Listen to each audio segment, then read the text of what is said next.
Well, our main focus today is going to be on the Tavor. So we'll strip it down, show you the shot patterns and everything else on it. But get to it, man. Hey everybody, this is the IWI Tavor. As you can see, the overall length of it, this is actually not a short barrel rifle. This is a fully legal rifle. You don't have to have a tax stamp for it. And just to show you some comparisons of it, you can see this is a 10.5 inch Noveske, and you can see the overall length that this is a 16.5 inch barrel, and it's still shorter than this 10.5 inch Noveske. And here we got a comparison of it versus an 11.5 inch BCM. And you can see even here, this is a 7 inch barrel, and again, the 7 inch barrel is only, half an inch shorter than the Tavor is. Now, why that's important, there's a couple of reasons why, because this is what's called a bullpup configuration, which a bullpup is the action is sitting behind the trigger.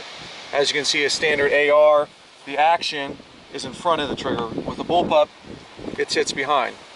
So you get a short overall length package that still is able to reach out to 200, 300, 400 meters. This is set up for right-handed, but it is truly ambidextrous. You can switch over the safety, and you can also switch over the ejection port side. So if you're a lefty, it's just a swap of a couple pieces in the rifle itself, and you can make it a left-handed rifle too, so you're not getting brass in your face. This is new to the US, but the Israelis have been using it since, well, they started testing it in the late 90s and started using it in the early 2000s. And they're actually almost fully, I think about half of their forces are using the Tavor now. They went to a bullpup style rifle because of all the a lot of the fighting that they've been doing has been close quarters. And this definitely has, as you can see, short overall length and in between my hand and the muzzle, which allows you to do things like pie corners and just clear rooms a lot easier. Another good thing that makes it for close quarters combat is, I'll go ahead and show you the bolt carrier group. It's a pretty hefty bolt carrier group. As you can see, it's a gas piston system.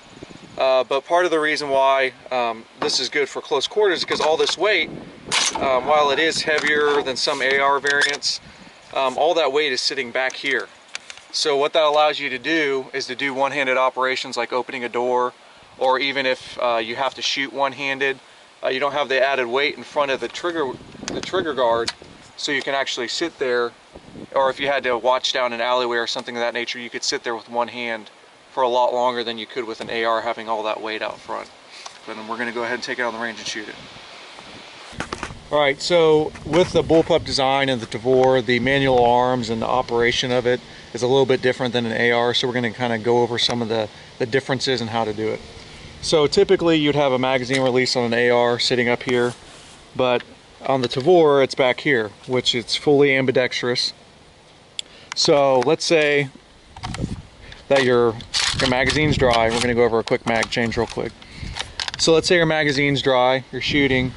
The standard operation you usually do for an AR would be to hit the mag release here and then reach for your other magazine. But with the Tavor, all you do is you simply push your hand back into the mag release, draw your other mag up, insert it in, and then the bolt release is here. So when you do it, if you are good at it, you can even just go like that and then go into firing. So we're going to go ahead and clear it real quick. Put your charging handle at the front, pull it back, catch the bolt.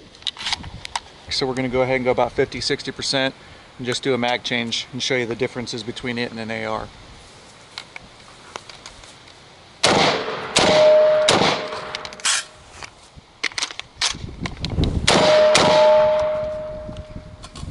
There we go. Got a 40 round PMag here that we're going to shoot.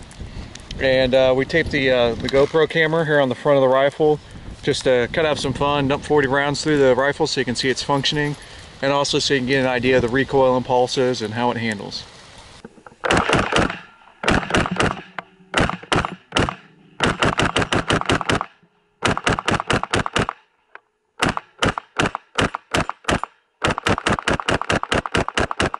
Alright, so one of the chief complaints with bullpups in general and the Tavor is the trigger.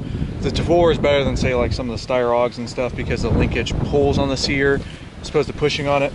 But Geisley just came out with a trigger pack for the Tavor, and I'm going to show you how to take the trigger out. It's really easy, it takes 2 seconds, and then you can just pop the new aftermarket trigger in.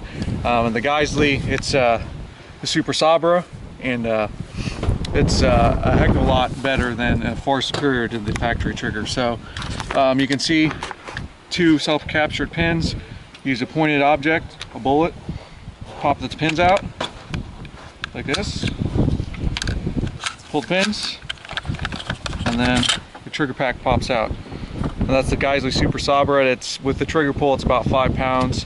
Factory trigger is about 10. If there's a modification you can do, brings it down to about 7 or 8. But this is 5, and as you can see, we're pulling off rounds pretty quickly with it. So it's a good trigger pack, and if you're going to get a Tavor, look at getting one of these. Well, I hope you guys enjoyed that. Trying to get some more product reviews out here. As always, if you guys have any comments, questions, concerns, just hit us up, let us know if you want any reviews done. So other than that, see ya.